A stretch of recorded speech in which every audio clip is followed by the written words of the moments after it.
What is going on, everybody? Back for week 2 college football.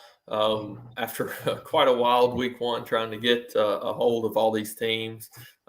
Back with DOB, week 2, ready to get going.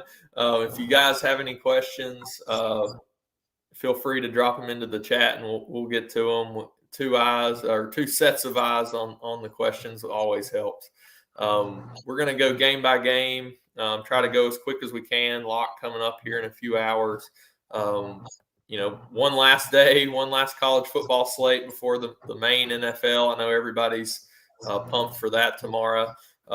So let's get into it. How are you feeling about the slate today? What's up, Dan? Good morning. Thanks for having me back there after getting my feet wet last week. Honestly, I just started looking at it this morning there to have a fresh mind and feeling pretty good. I mean, there's some outright games and teams here I'm going to definitely target there with some wild totals at Mississippi and Tulane, 66.5. Wow. It's kind of hard to not play some of that. So, but yeah, let's get into it. Yeah, for sure. We'll definitely get to that one. I think I'm going to take a pretty hard stand on that one this week. So Notre Dame, NC State's game 1. Notre Dame's 7-point favorite, 49.5. I don't have a whole lot of interest in this game. I think Notre Dame, from a betting perspective, only laying 7. I think I would take that here. I think Notre Dame kind of controls this game up from a couple touchdowns or a couple scores throughout. The problem with Notre Dame is they spread it around so much. Hartman, is always a fine play. 8,600 is kind of low compared to some of these other quarterbacks on this slate that they've priced up, but I don't think I can get there today. He's a tough guy to stack because of how many weapons they have. This Concepcion for NC State was $3K last week. He's priced up to almost $5K now, so can't really get there. And I've not been impressed at all with what I've seen out of Brennan Armstrong there last week to start the year. So what are you thinking here? Kind of the same here. Can't get too excited about anything other than Hartman, I believe, like you were just saying there, and then trying to figure out which target or which receiver he's going to go to. I mean, I just like better spots here. I'm not going to take the chance and just kind of ignore this game. If it burns me, it burns me. Yeah, and just to kind of pull up, what we're talking about there with the targets for Notre Dame over the first 2 games, you can see here how spread out they are. Jaden Thomas has had 8 targets through the 2 games. Tyree, who's the converted running back, has 5. Merriweather 5. Greathouse 5. Evans, Flores 5. Just so spread out, it's tough to kind of peg which guy it's going to be. Thomas looks to be, of course, the main guy, but he's also priced at 6,500, the highest of anybody there. So I'm pretty much out on this game as a whole. So let's just move on. JMU, Virginia, 40-point total here. 7-point JMU 7-point favorites on the road, which is quite. If you're from Virginia, that's a quite interesting line to see there. Quite funny, but for me, thought I'd see that. Yeah. So with this game, 40-point total, again, something I'm not getting very excited about, but there are a couple plays, at least on the JMU side, that I can at least have a little interest in. Jordan McLeod starting at quarterback. I'm a little torn on where I want to go with McLeod if I was, entering 20 lineups, because there's a lot of talk that he could be pulled early if things don't go his way, or they just, they split reps at quarterback. But 5K is a 7-point favorite. Gets me maybe a little bit of interest on the slate where quarterback is not the greatest, or at least the guys we want to play are priced very high up. So it would get you on a little bit of a different construction. But Kaleon Black is my favorite play from the game here at running back. He gives you a cheaper value option at 4,200 for JMU. Don't think I'm getting anything from Virginia. What about you? Yeah, you said the only play that I would have probably in this game is the running back there, Kaleon Black. Just another game that can't get too excited about with this total and pretty lackluster offenses there. So pass for me. Next. Yeah, something interesting I'm seeing here is Malachi Fields is actually projecting to be fairly chalky at 4,700. I don't understand that at all. I don't know if that'll actually come to fruition. I see two other guys, one that's getting a lot of ownership in this price range, and one that if nobody's going to play him, then I'm going to go to. We'll get to from Kentucky. Um, let's just take a look and try to try to see why people are playing this as chalk. I'm not real sure. Fields had eight targets last week. Malik Washington, though, right behind him, had 7. And you've got Malik Washington at 4% if you were just dying to play a Virginia receiver. But nothing for me in this game outside of Kaleon Black. Yeah. Moving on to Virginia Tech hosting Purdue, 2-point favorites for Tech at home, 49.5 total. There's quite a bit of weather concern here.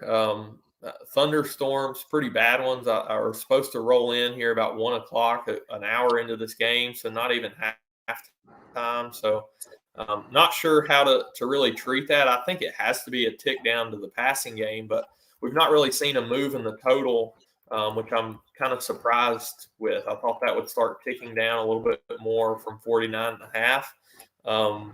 But really, there's going to be tons of chalk. We were just mentioning it before we hopped on. There's going to be tons of chalk on the Purdue side here. Starts with Deion Burks at 4,800 at receiver. Had tons of targets last week. Let me get that number pulled up. 9, it looks like. Yeah, had 9 targets last week. Abdur Rahim Yassin, I think he's the tight end, had 5. He's 3,900. He's going to get a little bit of ownership. Devin Maccabee is going to have quite a bit of ownership as well as a volume guy. Had 16 carries last week at 6,300. And then Hudson Card is even getting some ownership, probably just by default with people playing a lot of Burks and Yassin. So I think this is a spot that I'm going to shy away from, not because I'm a Virginia Tech fan. Our defense did not look very good last week against Old Dominion. But, Purdue, they lost to a lower level school last week. Not a team that I'm just dying to back. Hudson Card, maybe a tougher quarterback room to get ahead of at Texas, but couldn't really get the starting spot there. And then just the weather in this game scares me to death with this passing game and a lower level quarterback. So I'm going to shy away and be at least lower on Burks. And, maybe if I'm going to go here, I might favor Maccabee a little bit just with the rain coming in. Yeah, kind of the same. Maccabee in play for me. Burks would definitely be in play if I was doing a 20 max. I'd want a piece. Hopefully you can get a bomb early there, and then just pound the run game. But I'd rather spend up and go to Donovan Edwards with Maccabee there in that price range. Other than that, that's all I got on that one as well. Yeah, running back is really strong this week. I think it makes a lot of sense to play 3. Funny enough, my placeholder lineup does not have 3. It only has 2, just because of the kind of construction that I'm going with, and we'll get to that shortly. But on the Tech side, I don't know that I can get behind anybody here. Same deal with the weather. Bashal Tootin was fine last week, but he split quite a bit still with Malachi Thomas. Those would be the guys that I would be interested in if going to Tech. But at these prices and how good running back is, I don't think I can go there. There will be a time this year, I think, that I'll get behind a Jalen Lane or Ollie Jennings, the two transfers in. Wells actually did have a rushing touchdown last week, which helps his upside, but I'm not getting there on this slate again. The weather's scaring me off this game as a whole. Yeah, not back in the old Marshall guy in Wells there. Troy, Kansas State. Kansas State's a 15-point favorite, 49.5 total. Really, the main point in this game for me would be the backfield for Kansas State. I think you got to have interest in them. I'm staying away from Troy completely. But Kansas State, you've got Trayshawn Ward, who transferred over from Florida State, and then DJ Giddens here at 5,800. I think their prices should be flip-flopped. You're going to see a lot more ownership on Giddens. We saw last week Giddens had 15 carries to Ward's 11, much more productive on yards per attempt, but Ward was the one that got the touchdown. So that's usually how things go. I lean with Giddens here. He's one of those strong mid-range running back plays. Ward, if you're playing 20 lineups, I think you could mix him in. Definitely wouldn't play him together here. What do you think? Man, looking at Vidal there, he's an interesting character there with his volume. That would be kind of a sneaky play there. I know the defense of Kansas State is pretty good there, but kind of hard to ignore some Vidal there to be different. Yeah, 25 carries last week. I don't know who they were playing, but 250 yards on the ground. I need to look that up. So we can see who they were playing. Obviously, step up in competition, but the volume, I don't hate that as a GPP pivot option directly to Giddens in that range and Ward. There.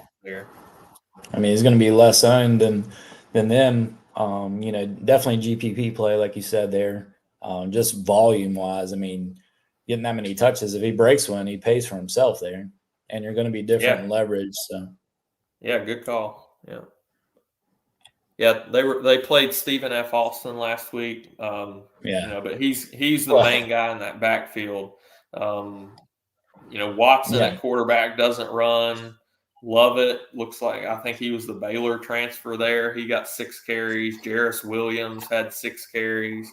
But this is a run-first offense, and he's probably going to still, even in a negative game script, approach 25. Yeah, I mean, the offense goes through him, so I'd be willing to risk that a little bit there. Couple targets, too. Maybe.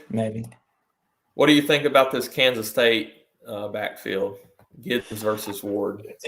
Yeah, I mean, Ward from Florida State there, from what I remember last year, he was a beast. I don't know why he would go to Kansas State there. You got to think he steps up his play there, but Giddens, like you said, I mean, is projected a little bit more than Ward. So, yeah, I like your call on Giddens as well. In that range, he's kind of hard not to play there. Don't know why it's mispriced there by DK, but they definitely have some mispriced guys this week. So, yeah. That's really all I've got in this one. Howard is just priced way too high for me there. And this receiving game is one of those that spreads it out quite a bit. So, moving on, we've got Baylor and Utah. Utah is a 7-point favorite, 47 total. Baylor looked horrible last week. Utah it has so many injuries. I'm not sure what they're going to do there. Do you have any interest in the Utah side? I don't think I'm in on this game really as a whole. Yeah, like you said, Baylor looked so bad. Kind of hard to ignore some Utah there with Mikey's Florida Gators game there that they definitely won there. He said he'd be quiet, but I doubt that. Just trying to get the receivers up here for Utah and Baylor. Yeah, you've got Valet, Money Parks.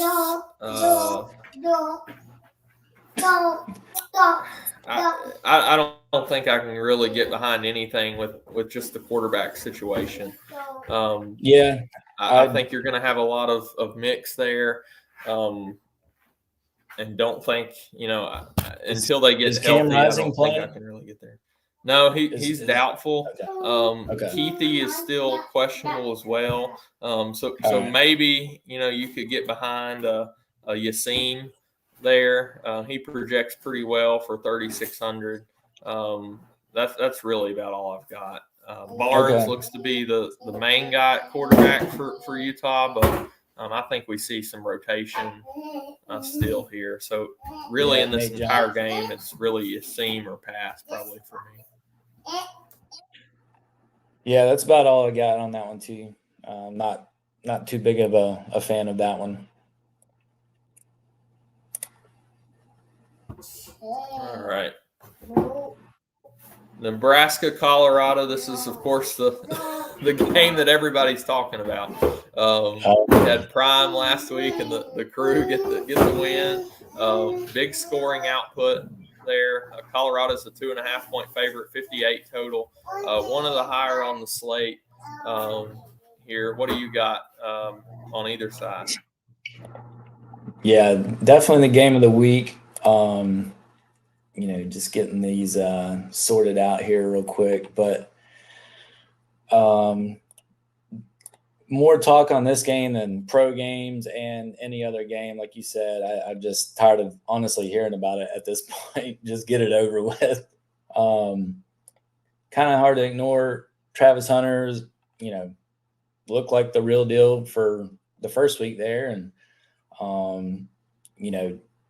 Colorado's defense isn't all that. So I do think you can see a shootout here. So I like Sims a lot. Shador's price tag is a little high for me. Probably won't get there.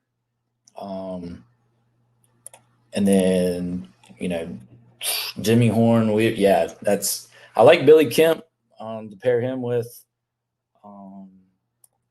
Sims there, and probably go that route to be a little different. I don't think many people will be on the Nebraska side. Yeah, I think the problem with Sanders at quarterback is the price at 9,400, and we just don't see. He seems like he's going to be one of the guys that can throw for 400 or 500 yards, but he's going to get you negative rush yards, which he did last week. That really hurts your upside in college football because sacks and negative rushing, if you're not even gaining 20, 30 yards to keep that from hurting you. You're losing yards in college. It's not like the NFL where it's just a sack doesn't count as anything. You see last week, negative 32 rush yards. He's got 3.2 in the negative right off the bat. He still, he can throw for 300 or 400 here and a few touchdowns. I see that in the realm of outcomes for sure. I don't think that gets there.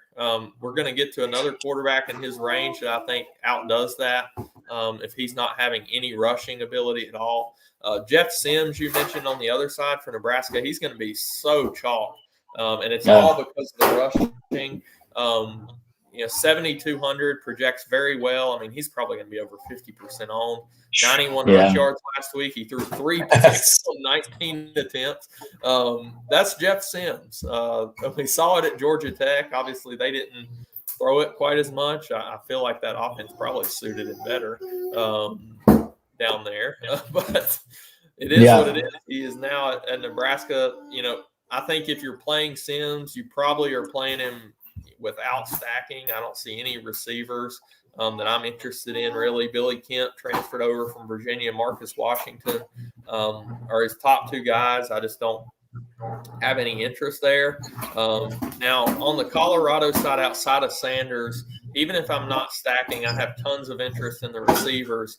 And you've got Jimmy Horn, Xavier Weaver, and Travis Hunter, who all just were basically out there for every single snap last week. Horn 13 targets, Hunter 14 targets, Weaver Little 8 Little targets. Dane getting over it, getting after it this morning. Yeah, he's ready to go digging over here. So, so you've got those three guys who basically never came off the field, and they got massive target shares. Yeah. All over 100 yards last week. I think Horn would be my favorite, and then Travis Hunter right behind him, and then you've got Weaver as just a tier below. But that's probably how the ownership's going to go. What do you think about those receivers? Yeah, it's hard to ignore them. I definitely will have one of them as a one-off. I don't think I'll stack Shador like we were talking about there. Just too pricey. I can get better value, and if he burns me, so what? I don't see him doing what he did last week there. If I'm wrong, I'm wrong. But definitely want Horner or Weaver to be a little different. Hunter, he can't keep up 100 and some plays every week. I mean, I get he's in shape, but man, that'll take a toll on you each game. Yeah, and then the other guys, Dylan Edwards, who got just like all the touchdowns variance last week there for the running back position. I don't think I can go there at 6,500.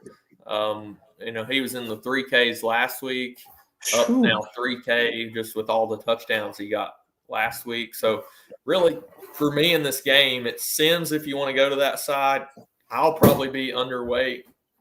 We'll talk about my strategy in 20 max here. I want to condense it a lot more than I have been. If anything, if I play Sims, it's underweight. Cash games, yes, you got to play them if you're playing cash games, and just take the floor of the rushing ability in a fast-paced game like this. But the receivers are going to, again, be my main interest, led by Horn, Hunter, then Weaver. I think it wouldn't be a bad strategy to just play at least one of those in every one of your lineups. I don't think I'll quite go that far, but I'll definitely have quite a bit of exposure to the. Yeah, I mean, if you are stacking that game, you got to run it back with Kemp or Washington there. Just if you think it's going to be a shootout. So I mean, both defenses aren't very good at all. Yep. So moving on, you've got Kentucky and Eastern Kentucky, 35.5-point favorites, and I'm not seeing a total yet for this game. I don't know why they put these games on the slate, to be honest. But it's to mess with us, yeah. It is what it is. So the Eastern Kentucky side, I don't have a whole lot of interest, but I'm not that scared of the Kentucky defense. I'm interested to see what this total is going to be. If you were playing like 150 teams and like the 50 cent, I could see getting a few stacks of Parker McKinney and go to the receiver, Jaden Smith in a pair, and then run it back on the other side with at least Ray Davis and one of the receivers, or just one of those, and hope they keep the game close at least. But only if you're playing 150. On the single entry options or 20 max, Ray Davis, one of the best running back plays on the slate at 7,700. And the other receiver in that range I was talking about is Dane Key at 4,700. I think you can definitely get to those. Yeah, I think Devin Leary's kind of sneaky play in that, mid-range there. I think he'll be lower owned. EKU is just straight trash. Definitely like Ray Davis, like you said there, a little pricey, but I think he gets there easily. They should just win by probably 45. He got all the running back looks last week, even in the blowout. Yeah, I mean, you got to think about if they're going to pull him early or not, too. Yeah, in this game, it's all about, you mentioned Leary, it's all about trying to figure out the touchdown variance. And if they go, 3 straight passing touchdowns, it's going to be Leary. They're going to put up points in this game. So it's just a matter of which side do you want. Do you want the running backs? Do you want the receivers? Leary to Key or Brown would be, of course, where I'm going in the receiving game, and then Ray Davis, by far the best receiver or running back play in this game. Yeah, definitely. They play quick too, so the volume is definitely there for Leary. If he gets 2-3 tutties and maybe sneak in a rush, he's there and definitely different if people aren't going to him. Yeah. So moving on, we've got Miami and Texas A&M. This is probably going to be a fairly quick one for me, at least. Texas A&M's a 3-point favorite. Miami at home here, but 51 total in this one. What do you got? Do you have any interest here? I'm not really sold on any pieces. I actually have some interest here. Texas A&M, they kind of are sneaky, in my opinion. I'm not sold on Miami yet. I was kind of higher on most than on the A&M side. So to be a little different, I do have, like I said, some interest there. Trying to get the receiver sorted out here. Let's see. Yeah, Evan Stewart had 10 targets last week, 8 catches for 1.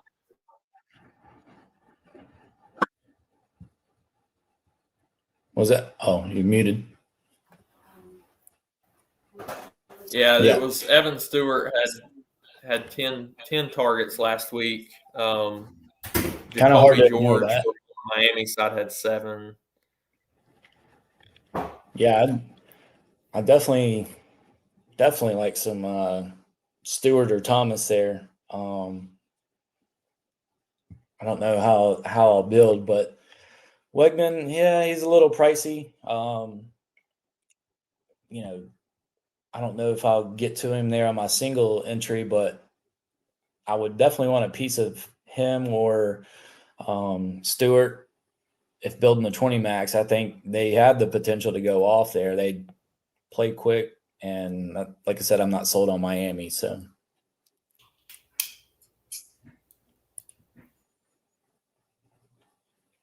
you got anything else there?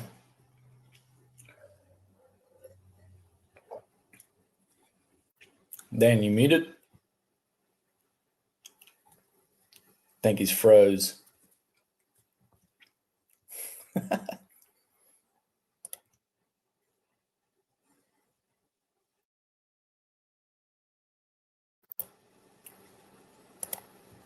Dane's froze.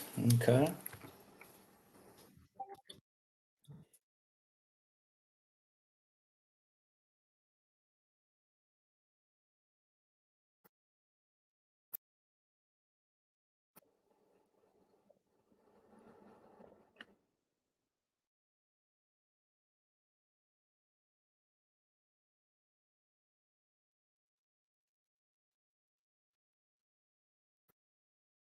Dane said his computer just randomly restarted here, so leaving me solo. I'll try to talk until his computer gets restarted here. So we have Iowa State. Iowa's a 4-point favorite on the road versus Iowa State. 36.5 point total. Not really getting to any of this game for me. We'll see when Dane gets back there if he has anything. But I'll move on to probably his favorite game if I had to guess. Mississippi and Tulane. Mississippi on the road to 7-point favorite versus Tulane, the Green Wave there. Over under 66.5. Definitely tough to ignore this game. You're going to want a piece or multiple pieces of this game, in my opinion. QB, you got Pratt and Jackson Dart priced up, rightfully so. Could be a shootout there as Vegas has it. One of the highest games. pull up the running backs here. So we got Tulane, and we got Ole Miss, and Judkins definitely probably his favorite play of the day. He's pretty high on Judkins, and he can definitely break the slate. He can go off at any time there. Bentley, he definitely gets some looks there as well. Let me get the wide receivers up here. Let's see, Miss and Tulane sorted.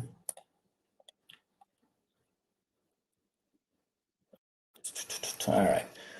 Sakari Franklin, 8,000. Ooh, he's up there. Trey Harris, he's got him highlighted there.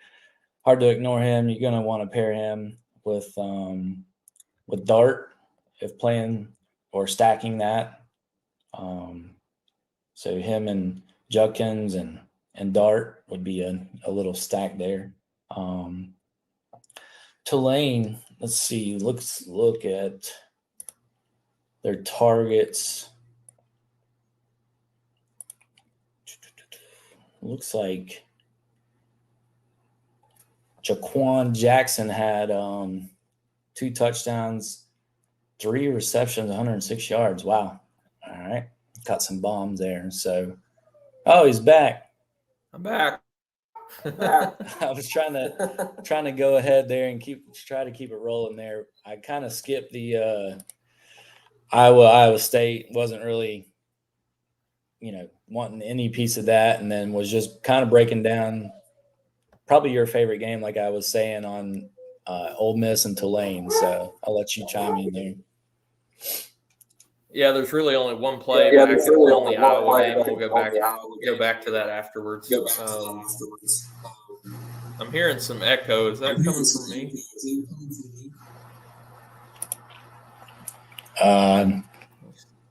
I believe so. I don't hear any on my end. Okay, I'll pull it up on YouTube and see too. But yeah, that's definitely my favorite game of the week. I kind of mentioned that earlier that I was going to take a stand, and it's what I'm planning to do. I talked about how I spread out a little too much sometimes on 20 max, and I think when you're playing 20 lineups, you want to keep it as absolute, as tight as you can. And what I'm looking at doing potentially in at least one of the 20 maxes that I enter is just locking up a stack of this game and hoping that it's the one that just blows up. Got Dart, you've got Pratt. I know both are fairly expensive, but 65.5 total. I think you've got to have interest in this game. It's definitely going to be my single entry. Definitely going to be my single entry stack. Dart plus Pratt. You mentioned, I think I had it up on my phone. You mentioned Judkins a little bit. He's definitely the top running back play for me at 8,100. Trey Harris had like 3 touchdowns in the first 2 minutes of the game last week or something. I think he's definitely in play. You've got let's see here. I was going to pull up their targets too. There's really 2 other guys that I want to look at on the Ole Miss side at receiver. So Sakari Franklin is out again. So Trey Harris would be the main guy, but he's now priced at 7,800. Jordan Watkins got 6 targets last week, had over 100 yards. I think he's definitely in play. And then Dayton Wade at 3,500. He's going to be the low-owned option in this offense that I want a lot of exposure to. For cheap, I think he's one of the best value receiving options, especially if I'm going to stack this game. So that's the way I'm leaning right now in 20 max, is just locking in a stack of this game with the 2 quarterbacks. I hate the rest of quarterback, to be honest, even the chalky options. I don't really love the idea of playing like a 60% Jeff Sims. So I'm really liking that idea there. On the other side, I think there's some Tulane receivers that we can go to as well. And if you look at their targets last week, traditionally Tulane is a really spread out offense, but Jaquan Jackson and Lawrence Keys and Chris Brazell all had, by far the most targets. All 4 last week, but were the main guys out there running routes. Not a super high volume passing attack traditionally. Pratt runs quite a bit. I think you only play Pratt with one of these guys. I lean Jackson the most, but I'll have exposure to Keys and Brazell as well. And that's pretty much what I'm doing, stacking this game as much as I possibly can. Yeah. I mean, was kind of saying the same thing while you were frozen there and restarting, but it's hard not to like a lot of pieces to this game. I mean, you can't ignore it if you want to have a takedown there. If you don't have a piece, you'd definitely be different. If you do have the right game that goes off, and this one kind of duds, but it's not likely in my opinion. It's one of those games that instead of going away from it and hoping it does, I want to be just completely over on it and have just as much exposure to it in a lineup as I can, and hope it's the one that goes to like 70, 80 points. I see that more in this game than I do it going into like the 40s. The biggest concern for people with Jackson Dart is that Spencer Sanders is there. A lot of people are saying that he's got a short leash on him. If he's bad, he's going to get pulled. But the thing to me is, if he's bad and gets pulled, I've already lost anyway. So I kind of want him to have that outlier performance of 300 and some passing yards, a few touchdowns, and 80, 90 rush yards and a touchdown. That's what I'm looking for. If he's not on pace for that anyway, I've already lost. So I'm going that route, single entry and 20 max. I'm thinking right now to just lock in the stacks of this game and get as much exposure all around as I can. I think you can safely play Dart and Judkins together. If you're full stacking like I am this game, I don't see a problem doing that. If you think this game goes over 65, I think they can both get there. It might be tough to play like that stack with Judkins and Trey Harris, unless you just punt a lot of spots. So that might be the only thing that I'm fairly underweight on. So if you don't have anything else on that game, I'll drop back real quick to the Iowa game. Really, the only option that I'm liking here, going to be a very slow-paced game, but the tight end for Iowa, Luke Lachey, I talked about him a little bit last week. He had 9 targets for 7 catches, 73 yards. That's 14 DraftKings points at 4K. I think that's very good play, and we've seen this time after time with Iowa. They just pepper the tight end, and it's really a focal point of their offense. Yeah, Laporta was the main guy for them last few years. Even Eric All, who I think transferred over as a tight end from Michigan, had 4 targets last week for 3 catches and a touchdown. So the tight end position, that a lot of times I don't like to target in college because we don't have to play a tight end. But when you've got somebody like value, he's definitely in play at 4K. Yeah. All right, so we've got 3 games left. We'll kind of go quick because I don't have a ton in any of these. UTEP and Northwestern. Traditionally, I like this UTEP offense, but I'm not really impressed with what I've seen so far. And this is a 40.5 total. So I don't have a whole lot here. What about you? Really, it's only 2 value options for Northwestern, which I'm not excited about at all. 0 Northwestern for me. They look awful. I wouldn't have any pieces of them in a 20, 150, whatever. I just not sold on them. UTEP, I mean, they have some volume there that you could, play, I guess, if you're building a 20 max or 150, you'd want to maybe a long shot play with UTEP just from they run a lot of plays. I mean, they go quick. So just trying to Yeah, pull a up guy that some of I've their traditionally liked is Tyron Smith, and he's just not getting the volume right now for whatever reason. And I don't think I can get behind taking a shot on him in a 40 total. So the two guys for 7,600 is Northwestern that tough. I have any interest in is Cam Porter at 49, but I think again there's just better running back plays, and then Cam Johnson at 43. But I might only play one or two lineups with them in a 20. I don't even know that I'll get there, to be honest. So Nah, definitely nah. low on this game as a whole. Let's move on, like you said. Yeah, Michigan, My UNLV, favorite 37 plays and a coming half up. total. 57 total here. 47-9 is the projected. I feel like we get so many Michigan games like this all year in non-conference for whatever reason. I guess they just don't play anybody. I don't know. But Sissy. Bunch of sissies. you've got McCarthy at 9,100. That's just too high for me. I'm going to go on up and get the guys that I actually want to play in that range. If I'm not playing McCarthy in a run first offense, you've got Corum and Edwards, who were pretty much an even split last week.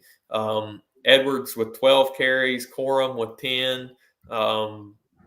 They get some work other places. I would definitely have to lean Edwards for 1,600 discount and pretty much similar projection. That you could play one of these receivers because Michigan is going to put up points. I mean, they're projected to score 7 touchdowns almost in this game. How many come from starters? But you got to think at least 5 of them come from starters. So, if they get there, you're going to have a mix of Roman Wilson, Cornelius Johnson, who we've seen pop for big games, even a Colston Loveland if you need a value play and you're just filtering around in a 20 max or a 150. I just can't play McCarthy, so I would max one Corum or Edwards. I would max one Michigan State as a whole, I think, or Michigan as a whole. Corum, Edwards, Wilson, Johnson, and Loveland are all in play, though. I just don't see stacking them up from any perspective. Kind of the same with the team up. UNLV is just like Northwestern scratching for me. For the team up north, I'm not going to play McCarthy. Corum, Edwards, and Cornelius is a one-off that I would have. Any one of them. So play Wilson since I'm not going to probably play him. But that's about all I got on that one as well. So the next game for me has my favorite play in Marshall there if we want to move on to that last one. Yeah, so 2.5-point favorites for Marshall against ECU, 43.5 total, and they just flubbed on the pricing, of course, early in the year with Marshall's running back, Rasheen Ali, who we played a couple years ago quite a bit. He was hurt last year, most all of the year, came back late, but, man, he was just the bell cow last week, 18 carries for 137 and 2 touchdowns. 4,800 and projecting for almost 5x that price point. He's going to be 60-some% on, but I honestly just might. I don't see how you get away from it. I mean, 60 should probably be 80 or 90, to be honest. It's a free square. It's a free play. Yeah. If he's 60% on, you've got 4 out of every 10 that have maybe are just dead. If he gets that volume again, which I don't see why he wouldn't, this is a fine matchup as well. this is just a play on volume, a play on this is what this team's going to do. They're going to get him the ball. Even Cam Fancher at quarterback is in play at 63 as one of the cheaper quarterback options. I just don't know who to pair him with. So unless you have somebody there, I'll probably end up staying away from Fancher just because I don't know who to pair him with. Yeah, Coach Huff will have him ready there. Definitely know a little bit about Marshall there, growing up on him and with him. I have a lot of friends and family that go to the games and supporters. So I like Montgomery or Conley is who I would probably play with Fancher. Harris is fine. I'm sure he'll be the one that everyone stacks with him, but Conley, Montgomery is definitely who I've heard many times there with who they're trying to get the ball. But yeah, Ali pricing, that guy who at DraftKings needs to be fired. So yeah, they definitely flubbed that one. I'm not sure exactly what they were doing there, but on the other side, do you have any interest in ECU? I don't think Jalen Johnson or Josiah Hatfield would really be the only guys I could even think about playing, and I think I'm just going to go Ali or pass on this late game. Yeah, Johnson, you can't really ignore 9 targets if you think it's going to be kind of a shootout. I'm sure if it's in ECU, they'll have some weather issues up there, I believe, too. So that'd be something to watch. So that just leans into Ali even more if they're going to pound the run and not pass that much. So nothing further on that one for me.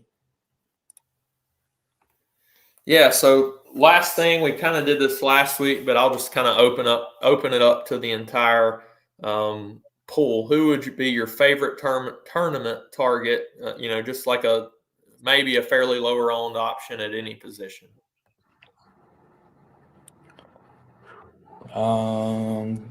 Fairly under tournament option at any position. Let me see here.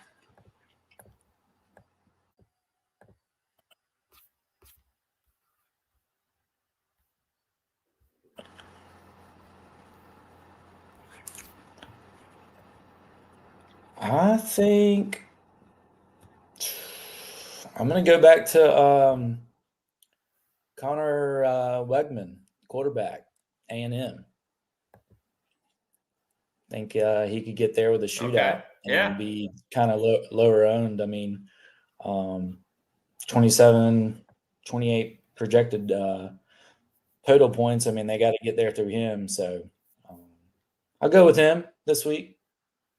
Yeah, quarterback is not great overall this week, and there's ownership's going into certain spots. So if you've got a conviction on a stack that is going to be under owned, like I think that one will be low on. So if you got a conviction on it, definitely go after that. So Wegman for DOB for me, it's going to be Dayton Wade, the receiver for Ole Miss. He was kind of lost in the shuffle, I think, last week. He just didn't get. He got 3 targets, only 1 catch for 23. But I'm full on stacking, like I said, this game, and 3,500 at probably 5% ownership, maybe if that. I think I'll definitely have a lot of him. I'll be way overweight. All right, old D Wade, huh? Yeah, D Wade. All right. Any favorite bets sticking out to you? Yeah. I mentioned that one early, that the Notre Dame -7 sticks out to me a little bit, at least of ones on the slate. Other than that, I hate bets early in the year, to be honest. I hate these games that, are projected to be blowouts. So I have to try to focus in on some of these other ones that are kind of more closely contested. I'm not Sure. one to get behind like a Eastern Kentucky. Oh, they can lose by 5 touchdowns. I just can't ever get behind those. But No. other ones from there, I'm going to go with. I still kind of like that. Where did it go? I like Colorado minus 2.5.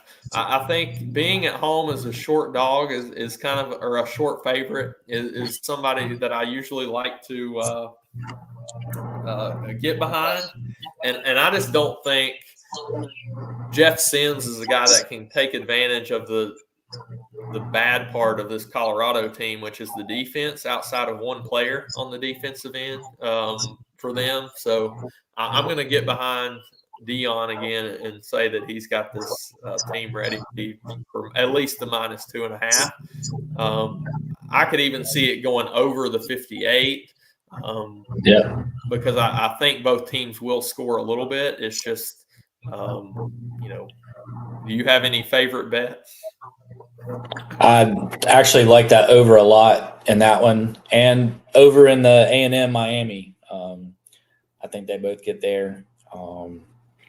Still leaning on some plays here, seeing if there's any money coming in on certain teams and some line movements there. But those two definitely stood out on the slate when I was looking. Haven't really broke down the other games. I wanted to get this there first, but those two I definitely love. So Nebraska, Colorado over, and A&M Miami over. Yeah. So before we hop off, we did get one question. I know about FanDuel. Do you play any on FanDuel? I have not played FanDuel in years. So. Yeah. I don't play a whole lot of it either. But I always, at least when I get the question, I like to touch on it a little bit. And you've got, of course, the night games come into play on FanDuel, which kind of makes it tough. Wow. Let me pull up see, I've only got the pricing on the main slate because this is really a DraftKings sheet. And you've got a lot of people that aren't on it. So Judkins is 10-5 over there. The thing with FanDuel construction is a lot of times you've got a cheaper option somewhere in the construction that you can pay up for a couple quarterbacks. You can play, a more stars and scrubs approach. So Judkins, I think, is firmly in play. Maccabee, only 7,600 over there is a pretty good price. Let's see. Braylon Allen for Wisconsin. Let me pull up. I think he's a solid price as well for the FanDuel slate. And again, it's kind of like NFL. It's only half a point per reception. So some of these running backs who don't have receiving game work are going to be a little more valuable over there as well.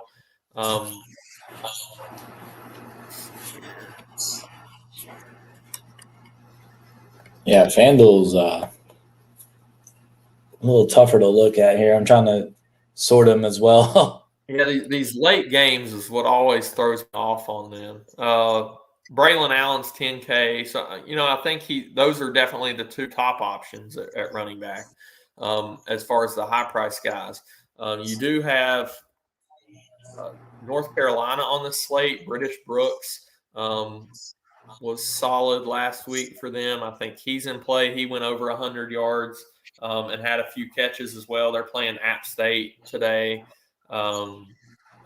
That's really it for running back. I'm going to try to stay up in that. Either I would go down to the mid range to Maccabee or Brooks, and get maybe one of Judkins or Allen. Quarterbacks, you've still got Jeff Sims over there, and then you've got Pratt as well. Let me see what our guys over here are priced at. Jeez, big differences on Bo Nix 12-4. Oh wow, yeah. Jackson Gotta Dart like is some mix. 10-4 and Pratt's 10K. I could see still stacking this game up. Let me see what some of these receivers are. Uh, a lot of people. It looks like maybe stacking up that Oregon game might be interesting tonight. I think it's got a pretty high total. What's the total in that one? Do you have that? Let's see here.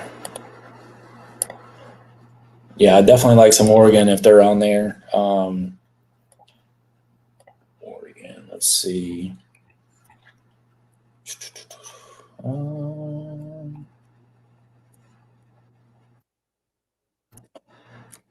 68.5 at the moment.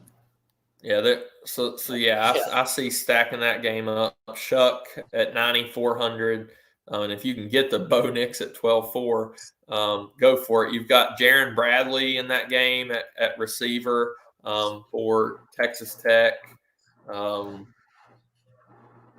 He is only 8,100. That's pretty cheap on FanDuel. Lachey still in play, I think, but him and like a guy like Deion Burks are much more in play on DraftKings, I think, than FanDuel, just because they're more of the target, volume guys to get a lot of receptions. What about my cheap guy Wade? He's 5,300 on FanDuel. There you go. That is super cheap on FanDuel. So definitely can stick with my conviction play at D Wade over there at receiver. If you're stacking up that game, you want to get a little exposure on the cheap side. Let me just play around with that. If you play Dart, this is on FanDuel, Dart and Pratt and Judkins and D Wade.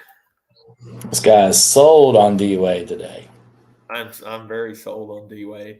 Let me see about some of the other receivers in that game. Trey Harris is 9,700. Jaquan Jackson is 7,300.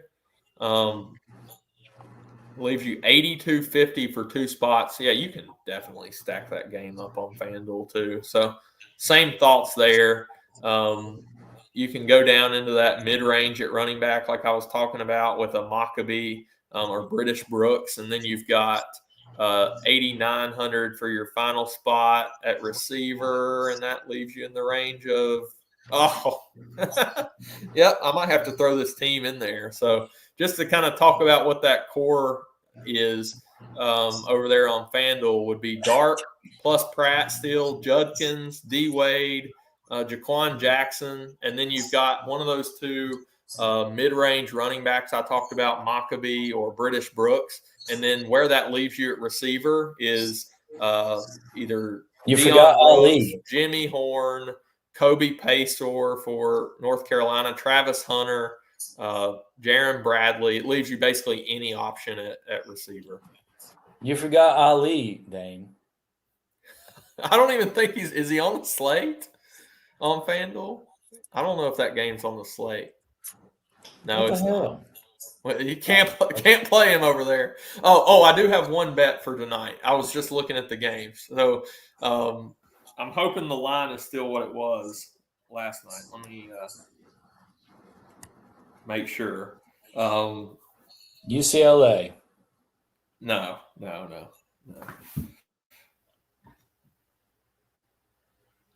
Come on now. Let's see what you got here. The Pokes. So I've got. I'm really hoping this is the same line. Oh, it's even better. Oh gosh, hammer. All right, 7.5. If you want the points, take the points. But I told them to just take the points, give them to the next guy in line, and money line Texas Longhorns. Alabama is not good. They're not the normal Alabama team, and they're going down tonight. Dane said it first. All right. But it was 7 last night. Now it's 7.5. So I still have get 7, the extra hook. Yeah, get the little hook there with UT. and take it to the window. So that's all I've got. All right. Well, All right. Good luck to everybody. Yeah, good luck. Let's see if we can get in the winner's circle today. Pad the bankroll a little bit before NFL tomorrow. Good luck, and let's have a big weekend. Later.